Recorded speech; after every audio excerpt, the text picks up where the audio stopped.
Hello everyone, I am Walt. Here we are with unit number 9 for the internet psychology class here. And of course, with psychological effects of the internet and all, we now have the topic of multitasking here in this unit, all about perception and attention.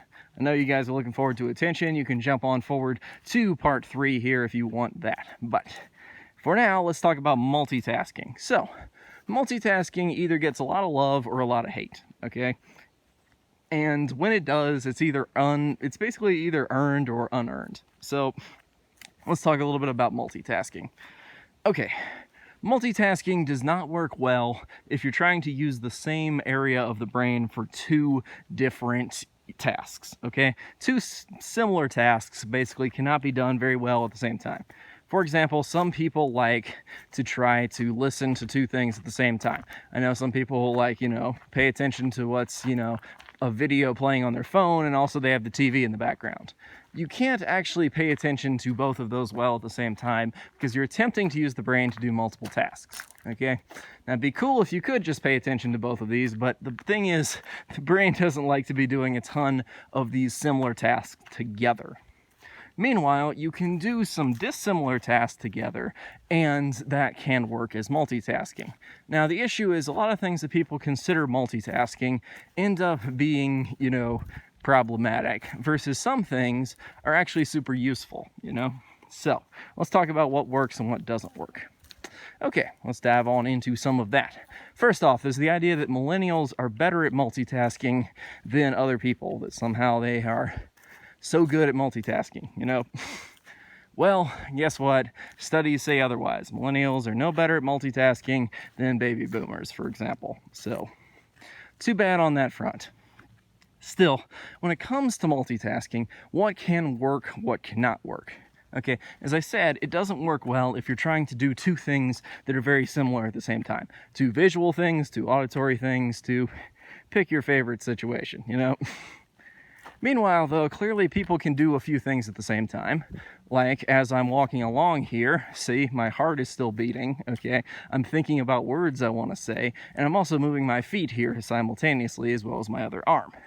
See, those are multiple tasks. Now, part of this is because the subconscious mind is a lot better at multitasking than the conscious mind, so it handles a lot of these things without thinking about it, and of course is a large part of the reason why when you learn a skill, pick up the proper habit, later on there, it's no longer an issue. So that, for example, somebody who's driving once had to pay attention, a large amount of conscious attention to being focused on, okay, I gotta shift, into gear here, I gotta be able to focus on my speedometer here, how much pressure I put here, where the brake is over here. But once you've built the habit, it's a lot easier. And that's not saying that you can do a ton of things like texting and driving. Don't do that kind of crap, okay? It doesn't work well for good reasons.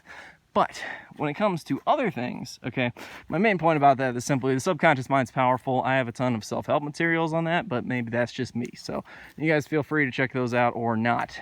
And of course, my books on the subconscious mind on Amazon and all that stuff. So I can link those up if you guys want them.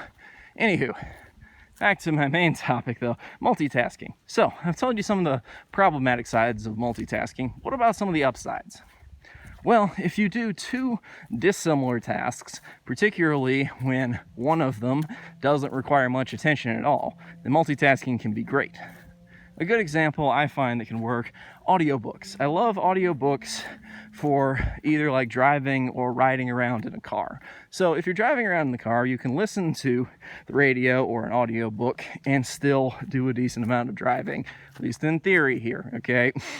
Some things like texting and driving, both visual things, don't work well. There's the whole cell phone effect that even, having a phone there can ruin some parts of driving. But okay, when it comes to audiobooks are good for you when you're going in the car. Somebody link up a peer-reviewed article about why they're not if you want to protest that subject. I just find that those are perfectly fine. Of course, there's some other things that can work well for this, like if you're listening to something while you do something like the laundry or wash the dishes, anything like that. The washing of the dishes or the laundry is a mundane, easy task that you're not having to focus too much conscious attention on, but it's now bearable because you're listening to something.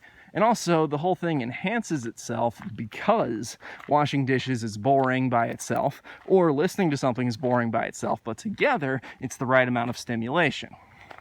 So that's the thing really about multitasking.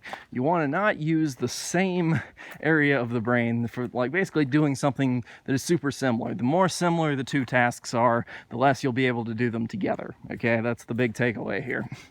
But once you get past that, if you do two dissimilar tasks, particularly where one is a lot easier, then multitasking can become more effective, particularly when it comes to keeping yourself entertained. I find that one of my best multitasking techniques is to listen to courseworks or books or a variety of things while I play video games for my YouTube channel here, which you guys, I assume, are watching this on. A lot of my things I get from just like reading an audiobook while like playing the game at the same time. And it works because I keep the game audio off on games that I know super well. So I don't focus too much on the game, but then I can focus on what I'm listening to. But I have the right amount of visual entertainment and hand motion and stuff to keep myself entertained enough to listen to it without getting bored or my mind's like wandering on to other topics. Thus, that is the basics of multitasking at the end of the day, okay? You want to not have things that are too similar as the tasks, but if you can make them dissimilar enough and one of them can be easy enough that it doesn't require much focus, multitasking can greatly work in those situations. Anywho, that is about it for this video. I am Walt, and I will see you guys next time for our video on attention here in unit number 9. Stay tuned. I'll see you then.